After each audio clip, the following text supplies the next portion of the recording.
सङ्काशं काश्यपेयं महाद्युतिं तमोरि सर्वपापघ्नं प्रणतोऽस्मि दिवाकरम्।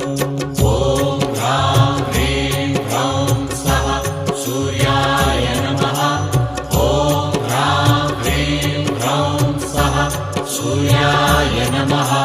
जपाकुसुमसङ्काशं काश्यपेयं महाद्युतिं तमोरि सर्वपापघ्नं प्रणतोऽस्मि दिवाकरम्।